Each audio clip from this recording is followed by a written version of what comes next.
Next, polls have just closed in Tunisia in the country's second free presidential election since the 2011 Arab Spring uprising, which toppled the authoritarian President Ben Ali. The planned November election was brought forward after the death of the first democratically elected president, Benji Essebsi. 26, now 24 candidates, including 2 women, are running in the election in one of the world's youngest democracies. And joining us now is Professor Mohamed Salah Omri from the Department of Oriental Studies at Oxford University, and he is in Oxford for us. So thanks very much for being with us. Why is this election so significant?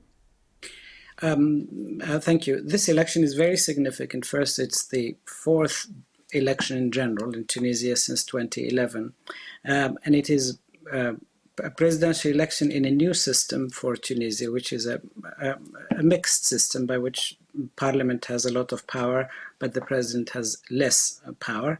Yet the perception of the presidential office is still very, very significant in the minds of Tunisians.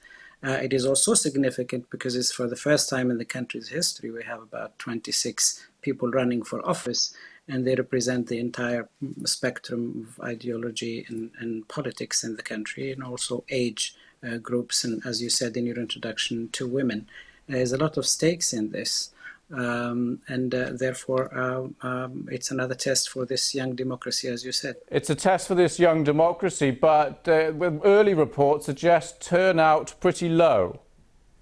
The turnout is very low compared to the 2014 elections, which was at 64. But the number of registered voters this time is actually higher. It's about 2 million people, new people registered, and a lot of them young. It may reach 35–40%. It's still low.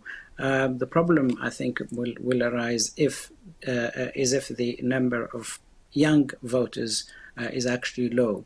That would affect this election. And let's move on to some of the issues that could affect this election. I'm assuming it's things like unemployment, cost of living. Well, as strange as it may seem, the responsibilities of the president in the new constitution is actually the defense, the foreign affairs, and to be a guarantor for public and private freedoms in the constitution.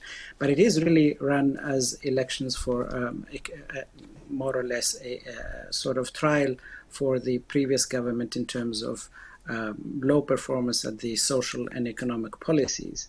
And the candidates themselves have been actually, in a sense, expanding this role. So the economics and also the sort of fragmented politics is on the minds of people who are going to the vote. Okay. Professor Mohamed Salah Omri, thank you very much for your time.